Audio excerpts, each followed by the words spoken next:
del Hijo y del Espíritu Santo. Dice la palabra: en aquellos días vino Juan el Bautista, predicando en el desierto de Judea y diciendo: arrepentidos, porque el reino de los cielos se ha acercado. Pues este es aquel de quien habló el profeta Isaías cuando dijo: voz del que clama en el desierto, preparad el camino del Señor, enderezad sus sendas. Alabados a Dios. Amén. Como inicié diciendo, esa escritura, el libro de Mateo, es el primer libro del Nuevo Testamento, del cumplimiento de la promesa que Dios había hecho a través de los profetas en el Nuevo Testamento. Pero fíjense qué interesante y cómo Dios tiene un orden perfecto. Cómo fue Dios moviendo para que la escritura llevara sistemáticamente el debido orden como Dios así mismo lo había estipulado. Porque si vamos al libro del Génesis, primer libro de la escritura, allí comienza la palabra de Dios con la creación del mundo. Dios, por su palabra, fue creando las diferentes cosas que nosotros vemos. Está muy claro allí en ese primer capítulo de Génesis y su subsiguiente.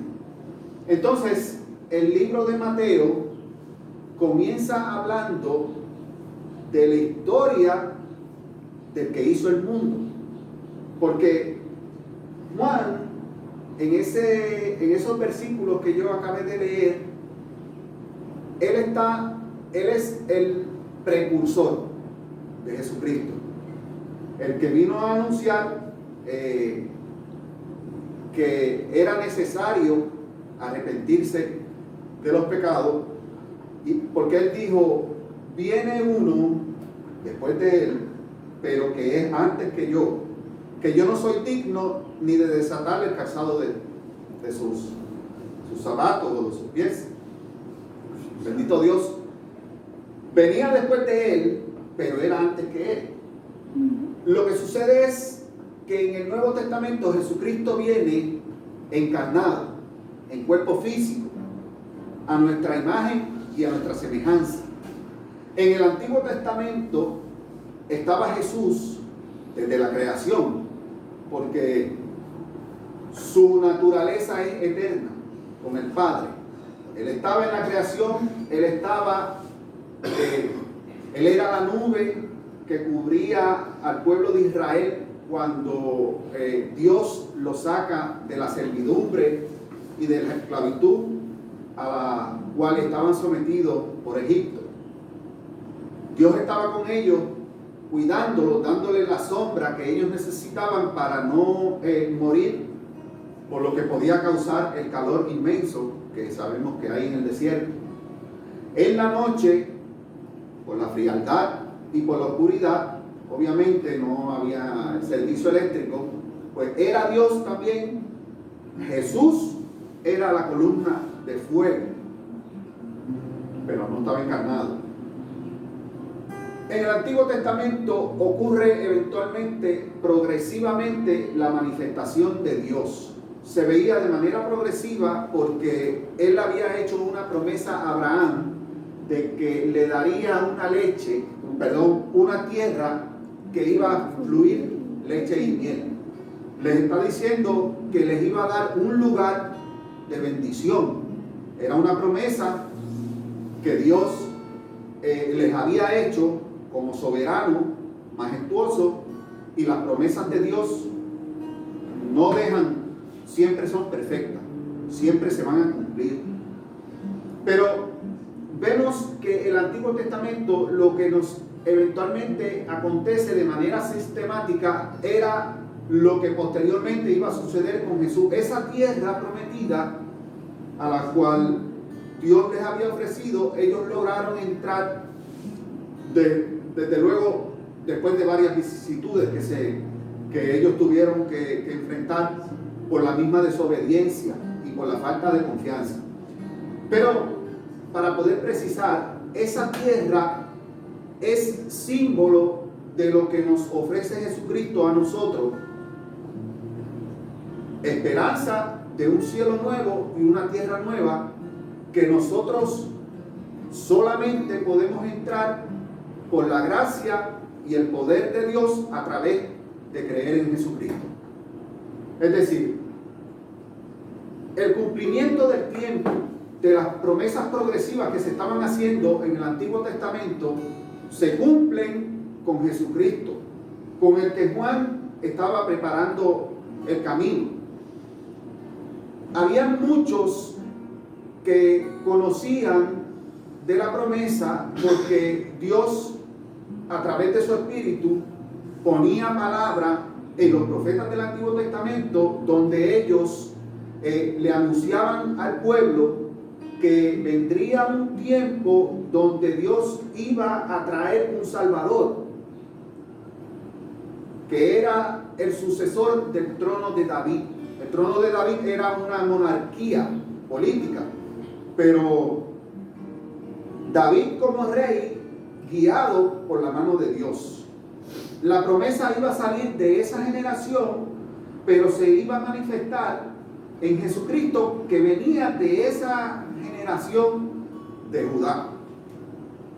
Es decir, que ya Dios estaba preparando al pueblo de Israel con la promesa, pero ellos comenzaron a desesperarse, aunque vieron señales, vieron maravillas y vieron a Dios cómo lo saca de Egipto y todo lo que aconteció, que se abrió el mar rojo, cómo Dios trataba con los enemigos de Israel, y siempre cuando ellos obedecían, sacándolos victoriosos.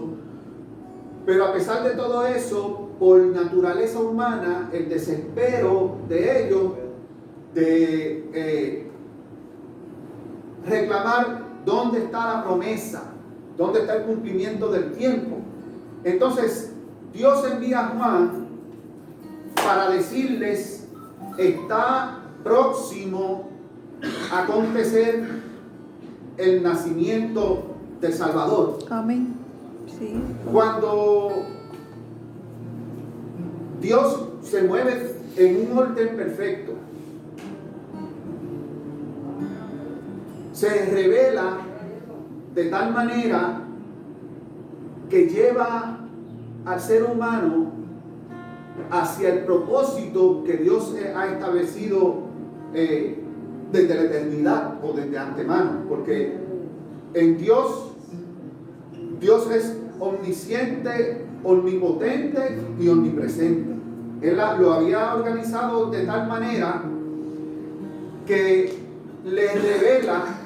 Ustedes, yo creo que conocen la Escritura, y si no lo conocen lo van a conocer hoy, a unos magos sabios que estaban en el oriente. Ellos eran observadores de las estrellas, porque me imagino que tenían como tarea o como pasión, para añadirle a su conocimiento, eran sabios, el estudiar el comportamiento de las estrellas. Como Dios es soberano, pues yo me imagino que Dios dijo: yo me voy a manifestar a ellos a través de las estrellas. Ellos vieron una estrella que no era común a la que ellos observaban. Sus creencias lo llevaron a deducir que había algo extraordinario. Ellos observaban desde Oriente hacia Jerusalén. Buenas tardes. Vieron algo extremadamente diferente. Desde el Oriente a Jerusalén, algo que no era común, y por la revelación que Dios les dio, ellos pudieron deducir: ha nacido un rey. Era el significado que le daban a la estrella, a lo extraordinario que ellos habían visto. Inmediatamente ellos, sin dudar, sin duda alguna, comenzaron a caminar hacia donde estaba la estrella. Es decir, que ellos no tuvieron temor. Ellos no se pusieron a pensar, es que lo podremos lograr o con quién nos vamos a encontrar. ¿Podrá suceder algún peligro en el camino? No. Ellos, enfocados en la estrella, pusieron su mirada en la luz y llegaron a Jerusalén. Jerusalén estaba gobernado por el rey Herodes, un hombre que estaba sumamente lleno de soberbia.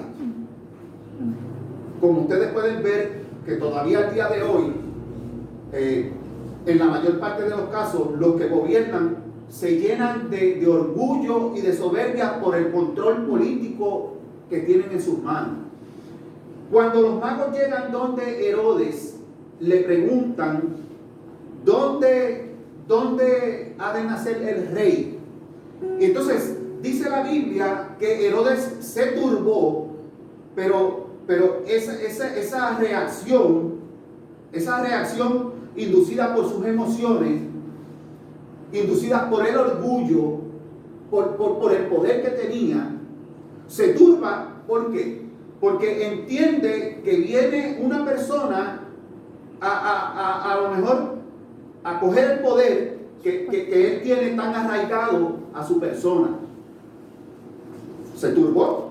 Entonces mandó a buscar a los religiosos de aquel tiempo, los que conocían la Escritura, porque de la manera como él lo manifestó, entendemos que no tenía conocimiento, a lo mejor superficial, y quería corroborarlo. Les dice, busquen y traigan a los maestros de la ley, que eran los estudiosos de la Escritura, como dije, para que me puedan identificar dónde es que dicen que debe de nacer el rey. Lo trajeron y entonces ellos le dijeron, es necesario, dice la historia, que debe de ser en Belén de Judea. Entonces él le dice a los magos, pues ustedes vayan a Belén, donde ha nacido el niño. Cuando lo encuentren me lo van a hacer saber, porque yo también voy a ir a adorarle. Él no tenía intención de adorarle. La intención de Herodes, como dije, se turbó, era sacarlo del panorama. O sea, en otras palabras, matarlo. Vuelve a aparecer la luz, vuelve a aparecer la estrella, porque le dijeron está en Belén, pero los magos, ¿y dónde está Belén? Vuelve a aparecer la estrella, la que creían los magos, y la estrella los fue conduciendo hasta Belén. Y fíjense qué importante la Escritura, que a lo mejor muchos no ven esto desde este punto de vista, por la revelación que Dios nos da. La Biblia dice que ellos eran sabios, pero Dios nos está dando a entender a nosotros los humanos que la verdadera sabiduría viene de lo alto, viene del cielo. Amén. Porque ellos, con su sabiduría, ellos no podían identificar dónde era que estaba el niño, dónde era Belén. La estrella lo fue conduciendo. O sea que la luz de Dios, de la estrella, los llevó hasta el preciso lugar donde nació el niño. Pero ¿qué sucede? Que ellos esperaban, dentro de la idea que tenían de rey, ellos entendían que era en un palacio, que era en una fortaleza llena de lujos. La luz los llevó hasta el lugar, pero fue tan grande la presencia que ellos reciben que ellos quedaron de rodillas adorando al niño. Trajeron presentes porque Dios los iba a preparar. Ellos le llevaron al niño, le llevaron oro, le llevaron incienso y le llevaron mirra. Caen en un sueño los magos. Dios se les revela y les dice, Herodes tiene planes de matar al niño. Ellos entonces dicen, no podemos regresar, no tan solo eso, porque en la medida que ellos no reaccionaran dentro de lo que interesaba a Herodes, sabían que su vida corría peligro. Pero como habían visto la luz, ya mentalmente y físicamente habían sido impactados por la luz de Dios y por el Hijo de Dios, Jesucristo. Es decir, que ellos no regresaron por el mismo camino. Ellos abandonaron la vida que traían. Una vez conocieron la luz, conocieron al Hijo de Dios, tomaron otro camino. Ese camino, cuando nosotros buscamos la Escritura, Jesucristo dijo: yo soy el camino, yo soy la verdad y yo soy la vida. Es decir, que ellos siguieron el camino de Jesús. Pero como estábamos hablando de Juan, que es la Escritura, la porción, dice que vino palabra a Juan en el desierto. En el desierto, un lugar solitario, pues buscando referencia en la Escritura, es un lugar donde Dios lleva a la persona. Para el pueblo de Israel fue un proceso de prueba, fue un proceso de reflexión, aunque algunos de rebeldía, porque desconfiaban. Pero al que confiaba, el desierto les resultaba un lugar donde podían tener una meditación y una comunión con Dios de manera tranquila. O sea, que había una conexión correspondiente con Dios. Entonces, nosotros los cristianos pasamos por ese momento donde todos debemos buscar el estar a solas y pedir la dirección de Dios. ¿Por qué? Porque la Biblia nos da ejemplo de gente que fueron bendecidos por Dios, y si nosotros necesitamos que Dios nos dé, un ejemplo de alguien que haya vivido una experiencia, que nosotros somos criaturas de motivación y necesitamos de estímulo, para una razón para hacer las cosas. Pues Dios nos trae a David en el libro de los Salmos, precisamente en el 63, nos dice que él tenía una comunión con Dios, y a pesar de que era un hombre de poder, tenía poder económico, tenía poder militar, tenía todo lo que a los ojos humanos pueda tener el deseo de obtenerlo o de tener. Pero a diferencia de que David mantenía una integridad a Dios, aunque falló en un momento dado, pero esos son otros 20 pesos. David deseaba, dice ese salmo, estar en comunión con Dios para que el espíritu dominara su cuerpo y que su mente estuviera concentrada simplemente en buscar la soberanía de Dios y la gracia de Dios. Entonces, en el desierto, dice la palabra que venía gente de Jerusalén, venía gente de otros alrededores de esas ciudades para escuchar a Juan. Juan estaba predicándoles, les estaba diciendo: arrepiéntanse porque el reino del cielo se ha acercado, tienen que enderezar sus pasos. O sea, que aquel desierto estaba lleno de gente, entre judíos, que eran los de la promesa, pero de otras nacionalidades también. O sea, que Juan vino a elevar el ánimo de los gentiles. Cuando leemos la Biblia gentil, quiere decir gente de otras nacionalidades, que no eran israelitas, judíos. O sea, que el mensaje de Dios no era más que para una sola nación, es lo que está queriendo decir la Biblia. La palabra de Dios es un mensaje para todo, independientemente del género, la raza, el color, la estatura, para todo, sin dejar a nadie. Bendito Dios.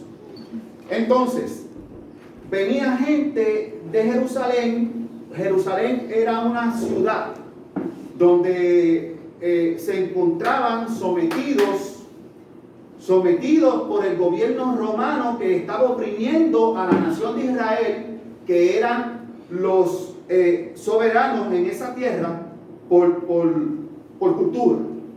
Le pertenecía a ellos, pero un gobierno militarmente los ocupó y los estaba oprimiendo, los estaba utilizando como esclavos. estaba sacando de ellos lo que a su antojo el gobierno de Roma le apetecía. ¿Qué sucede? Que entendemos por la revelación que Dios nos da que todo ese evento de política, de opresión y de necesidad económica, había un grupo de personas que tenían el deseo de salir de esa opresión, aunque los israelitas, a pesar de estar oprimidos por el gobierno romano, continuaban siendo orgullosos. No querían escuchar la voz de Dios, pero sí había gente que estaban tan y tan cargados emocionalmente por la opresión y lo que generaba la opresión a nivel social, que iban en busca de alguien que les hablara, que les diera palabras de esperanza. Por eso llegaron a Juan, porque Juan les decía: si ustedes reconsideran lo que yo les estoy diciendo, Dios puede obrar en ustedes. Pero ¿qué pasa? Que aquella sociedad oprimida generaba desempleo, no trabajaban. Los que tenían poder, que estaban alrededor de la élite política, eran los que ocupaban los mejores puestos. Entonces, un grupo no trabajaba y el que trabajaba era sometido. Trabajaba por a lo mejor por comida, inclusive hasta lo explotaban y ni tan siquiera comida les daban. ¿Qué pasa?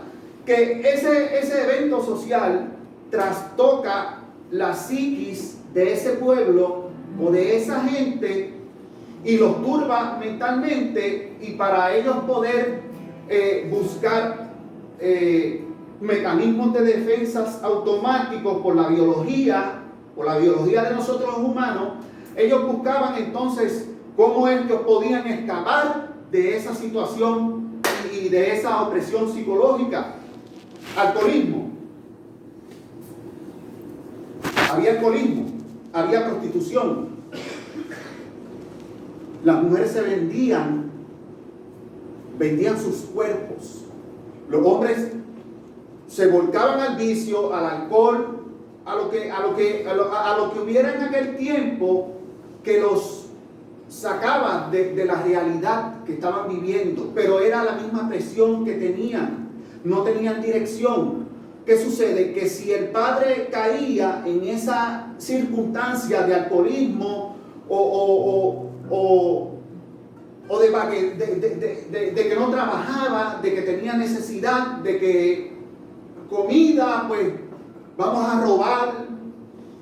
O sea, que eso generaba un ambiente, hablando en términos sociales, disocial. Esa gente perdieron los valores y estaban desesperados buscando un sentido a su vida.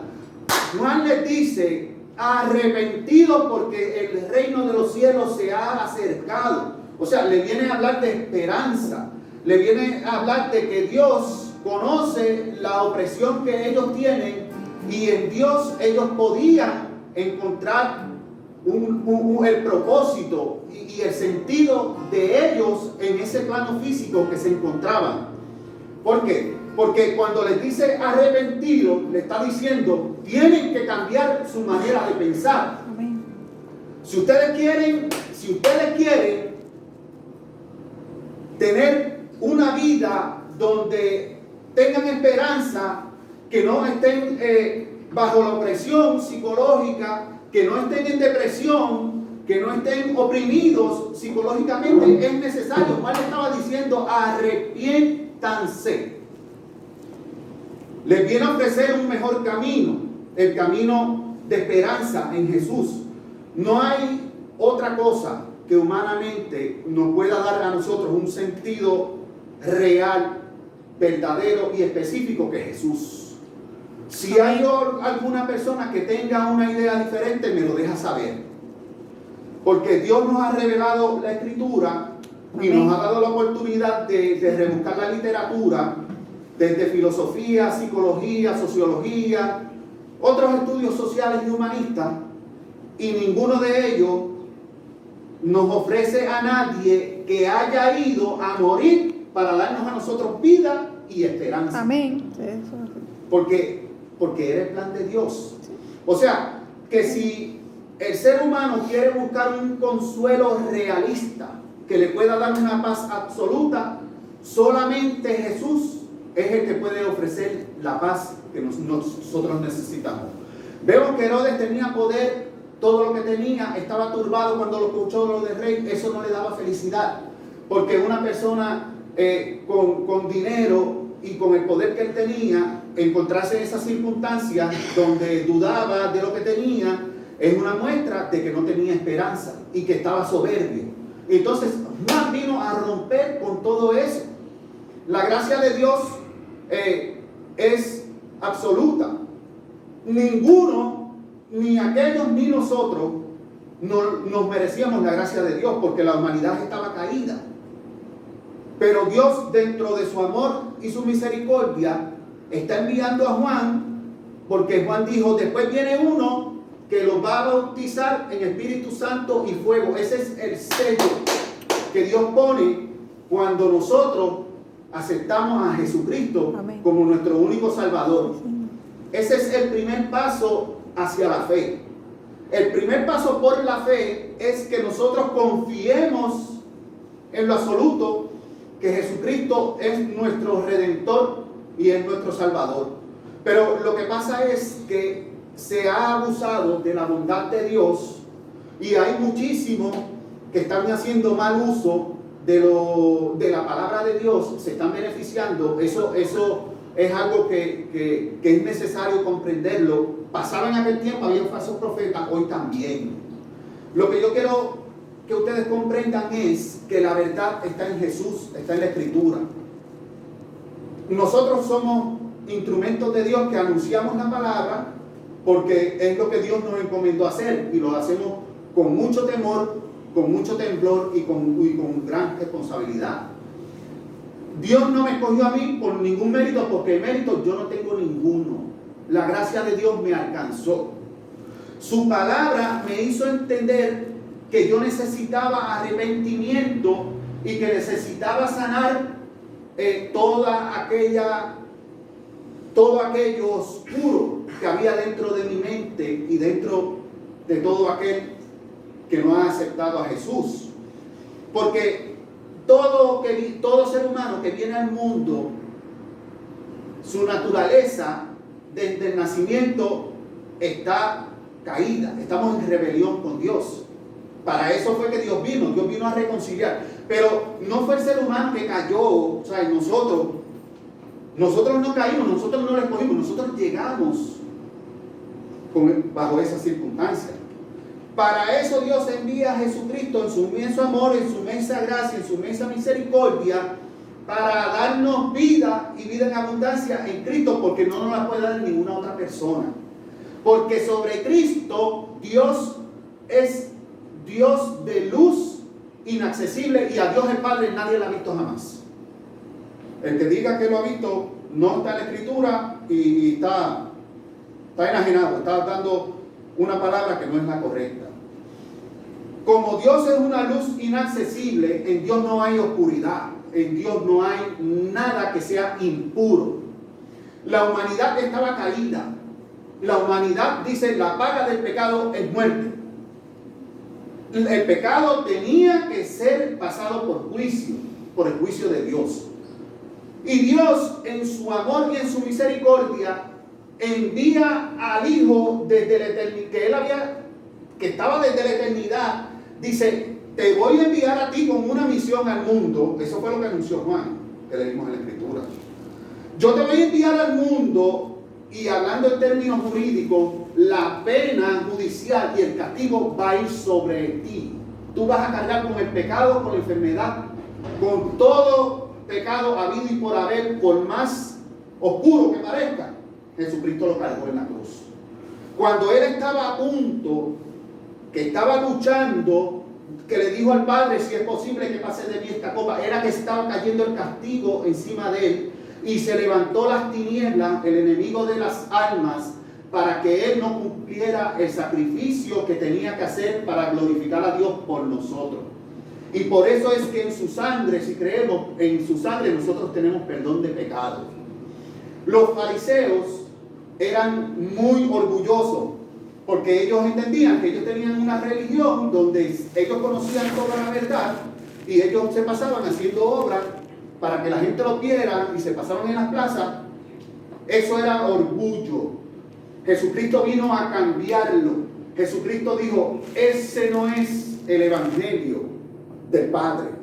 El evangelio es servicio, es humildad, es arrepentimiento, es entender que Dios es el único que merece toda la gloria y toda la honra, y el que lleva el mensaje de la palabra simplemente es un instrumento de servicio y no ganamos ningún mérito.